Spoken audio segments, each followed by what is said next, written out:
Sainte Marie, Maman bon Dieu, pour nous. Saint Michel, tout bon ange bon Dieu, pour nous. Saint Jean-Baptiste et Saint José. Bonjour, mes frères, sœurs, Mauriciens, Mauriciennes, c'est d'ailleurs. Merci de nous rejoindre nous dans le programme Un Saint chaque jour. Dans ce programme-là, nous avons l'occasion de faire un peu connaissance avec les saints, les saintes, que l'Église invite nous pour célébrer chaque jour. Et nous pouvons aussi demander de prier pour nous et intercéder pour nos familles. Aujourd'hui, le 19 septembre, l'Église invite nous pour célébrer mémoire Sainte Émilie de Rodat. Sainte Émilie de Rodat est patronne des orphelins, des enfants abandonnés, des pauvres et des congrégations éducatives féminines. Alors nous profitons de l'occasion aussi pour saluer Émilie, Émile. Imagine une jeune femme discrète, active dans un petit village dans le sud de la France et qui te permet une vie assez ordinaire. Pourtant, dans secret sur le cœur, il y a porte la flamme. La flamme qui peut inviter pour servir les pauvres, les plus pauvres, les malades, les oubliés, les délaissés. Un jour, alors qu'elle était institutrice en France, dans un village en France, Émilie, un élève dit avec tristesse: et nous, qui s'en a qui peut instruire nous? Parce qu'il nous peine à l'école, nous. Ça là fin frappe Émilie, comme dire un appel intérieur. Les comprend que son mission, les besoins à fondre une école gratuite pour les enfants pauvres, pour les enfants abandonnés. Ça, l'épisode-là, il paraît, comment dire, un petit peu simple, anodin. Mais, ça, l'épisode-là, il fait une déclenche une œuvre immense. En 1820, Émilie fonde à Villefranche une congrégation audacieuse, la Sainte Famille. Là, sa congrégation-là pour composer de deux types de religieuses. Une religieuse cloîtrée et qui pour instruire les filles pauvres, et les autres, c'est une religieuse qui est capable de sortir chaque jour pour aller soigner les malades dans toute la case, pour aller visiter les orphelins et même pour aller visiter les prisonniers. Donc, deux types de religieuses, une cloîtrée, enfermée dans un couvent, mais qui enseigne quand même les filles pauvres, et puis une autre missionnaire à l'extérieur, sorti à visiter les malades dans toute la case, les orphelins et les prisonniers. Pendant plus que 20 ans, les pouvaient agir sans bruit, sans éclat. Mais quand nous regardons de l'extérieur, personne ne peut deviner qu'au fond lui-même, il a pu traverser une espèce, comment dire, la nuit profonde. Alors, il sentit à l'intérieur qui, bon Dieu, fait une recette. Il fait sentir abandonné par bon Dieu. Mais pourtant, malgré ça, il continue, fidèle, généreuse, infatigable. À sa mort, son œuvre pour cause plus par eux-mêmes. Il peut fondre 40 maisons religieuses réparties dans plusieurs pays. Et aujourd'hui, il y a plus que 850 religieuses qui peuvent poursuivre la mission de Émilie. Il est canonisé en 1950, non pour ce miracle spectaculaire, mais pour la vie tout donnée, jour après jour, dans l'ombre, dans le silence et dans l'amour. Sa femme-là, il rappelle-nous qu'il a sainteté. Il n'est pas mesuré à la lumière de ce que nous recevons, mais à la lumière de ce que nous sommes capables de donner, même quand nous croyons nous n'avons pas. Il y a un modèle des âmes fidèles qui transforment le monde sans bruit, mais avec une force qui n'en est pas capable d'arrêter. Donc, Émilie fut née en 1787 en France, dans une famille de petite noblesse. Les filles vivent une période marquée par le bouleversement de la Révolution française et par les conséquences qui s'affinaient dans l'Église. La pauvreté peut monter dans la campagne et il y a un besoin urgent de catéchèse et d'éducation chrétienne Très pieuse depuis son enfance, Émilie fin con une jeunesse un petit peu hésitante. D'abord, les petits peu rêver pour rentrer dans plusieurs congrégations, mais chaque fois, ils sont comment dire, appelés ailleurs, à une autre place. Finalement, c'est dans son propre milieu qu'il trouve sa mission, servir les pauvres par l'éducation. Il souffert de la santé fragile, parce qu'il est toujours une douleur chronique, une fatigue qui est toujours là, et une migraine. Et parfois, les filles rencontrer l'incompréhension, une critique.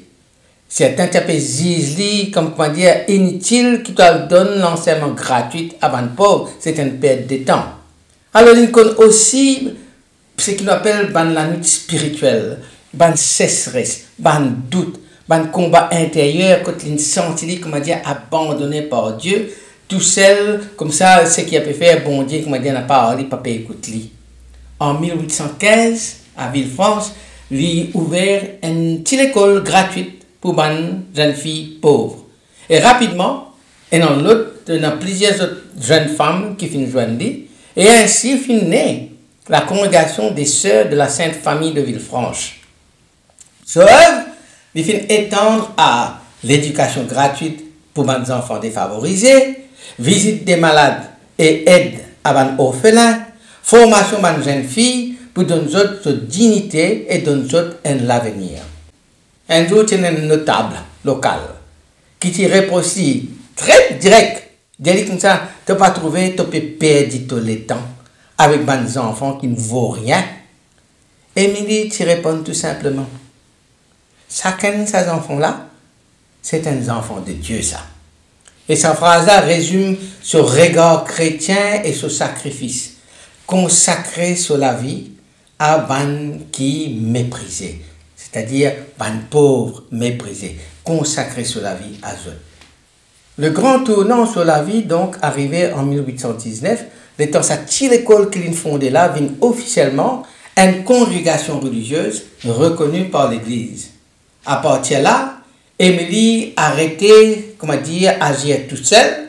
Elle devint mère Émilie, fondatrice église spirituelle, et c'est lui qui peut envoyer une sœur pour l'enseigner, pour le soigner dans de nombreuses régions. Par miracle qui la tradition associée à Sainte Émilie, fondatrice de la congrégation de la Sainte Famille, elle est connue pour la foi ardente et sa compassion envers les malades. Un jour, il y a une religieuse de sa communauté qui était gravement atteinte d'une maladie qui est un médecin qui peut dire incurable ça. Alors, ma sœur là tourne vers Émilie avec confiance. L'étant gagne bénédiction et prier avec elle, la sœur retrouve la santé de manière inexplicable. Par le médecin eux-mêmes, je suis déconcerté parce qu'il n'y a aucune explication rationnelle pas capable de justifier sa guérison soudaine là. Sa miracle-là renforce la foi de ma sœur dans l'intercession d'Émilie, même de son vivant. Il fait faire grandir une conviction qui, sur la prière, tient une espèce de canal de la miséricorde divine, un conduit de la miséricorde de Dieu. Et qui, sous proximité avec bon Dieu, les manifester dans ce petit geste simple. Prière, bénédiction, et qui termine par une guérison, surtout pour sa sœur-là. Et puis, aussi, à plusieurs reprises, quand la communauté fondée par Émilie, on trouve dans l'extrême pauvreté. Ban vivre, qui manquait, ban réserve, qui reste vide, et ban certes peut perdre tension, le temps pour nourrir ces enfants, la pauvre là, parfois il y a assez, si comment dire, n'a peine en rien pour donner ces pauvres les enfants là, qui sont là, qui doivent accueillir les autres. Mais après la prière fervente d'Émilie, ban provision là multipliée mystérieusement, ban sac la farine qui comment dire vide commence remplir à nouveau, ban plat commence suffisant pour nourrir bien plus que prévu, et ça ban produit ça. Je finis vivre comme des signes tangibles de la providence. Comme si, bon Dieu, vraiment, il pose sur la main aux autres et peut donner un signe qui, la providence, est avec eux. Il enseigne aux sœurs qui, bon Dieu, jamais abandonne, ban qui fait confiance et ban qui peut œuvrer pour, comment dire, ouvre ban la porte de l'impossible vis-à-vis des autres, surtout vis-à-vis de ban pauvre. Émilie tient compte à la foi là, simple, radicale. Elle a la foi simple et radicale qui transforme le manque en abondance. Quand on n'a pas du tout, là, nous gagnons en abondance. Émilie, lui tient une intuition prophétique. Chaque enfant, quel que soit son milieu, mérite une éducation chrétienne et humaine. Ça, c'était sa vision. Les filles nouvelles l'école aux bonnes filles pauvres, à l'époque où l'instruction était privilégiée, réservée aux riches. Aujourd'hui, dans un monde où des millions d'enfants sont privés de l'école, de l'éducation, ce combat pour l'éducation devient plus que jamais actualité pour nous. Il rappelle-nous qu'il forme l'esprit et le cœur, c'est une œuvre de justice et de foi. Émilie, tu souffres souvent nombreuses maladies, une douleur physique et un combat intérieur. Pourtant, jamais il n'a renoncé à sa mission. Il a avancé avec persévérance dans l'ordinaire de ce limite. Et il y a un modèle pour les qui peut se sentir faible, fatigué et découragé. Quand nous ressentons cette faiblesse, fatigue, découragement, nous sommes capables de tourner vers Sainte Émilie parce qu'il vit cette situation-là et il connaît qui ça veut dire ça, être fatigué, malade, découragé et puis vivre, comme dire, un esprit, c'est la nuit spirituelle que nous n'avons plus senti la présence de Dieu en nous. Il connaît tout cela. Alors il montrait qu'il a sainteté. Il n'est pas consisté qu'il nous bien parfait, mais qu'il nous bien reste fidèle, jour après jour, dans l'amour. Dans une société qui peut marginaliser les plus vulnérables, Émilie peut guetter sa vulnérable là avec dignité. Il trouve dans eux le visage du Christ souffrant.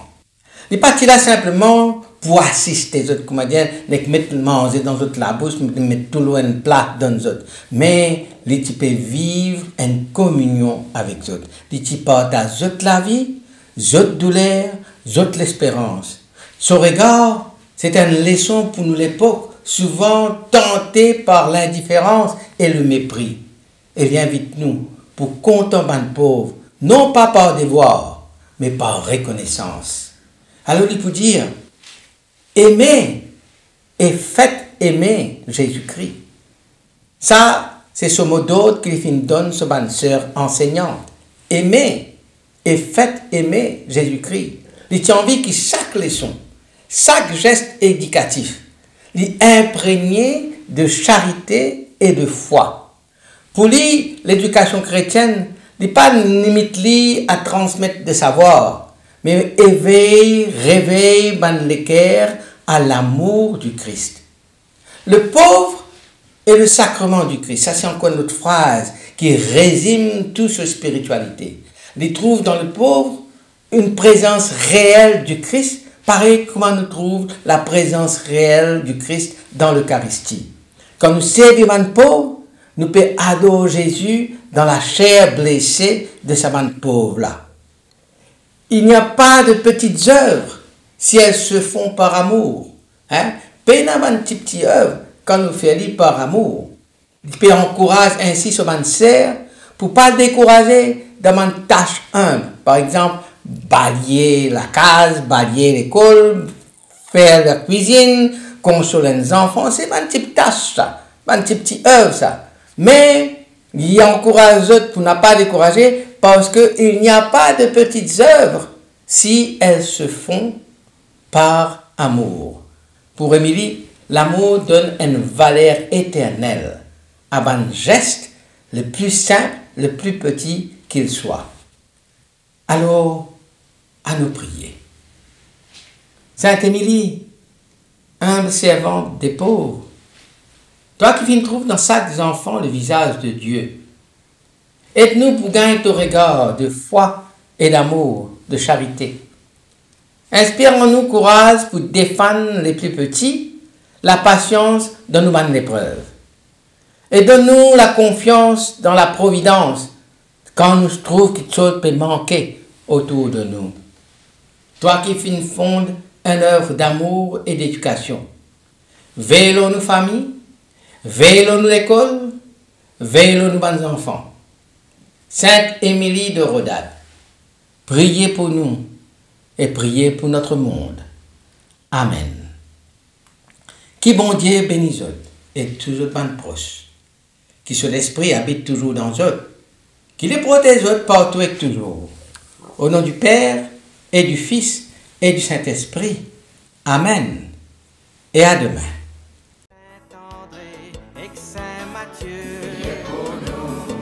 Saint-Jean, Saint-Marc et Saint-Luc. Priez pour nous, priez pour nous, priez pour nous. Sainte-Marie-Madeleine et Saint-Étienne. Priez pour nous. Saint-Ignace et Saint-Laurent. Priez pour nous.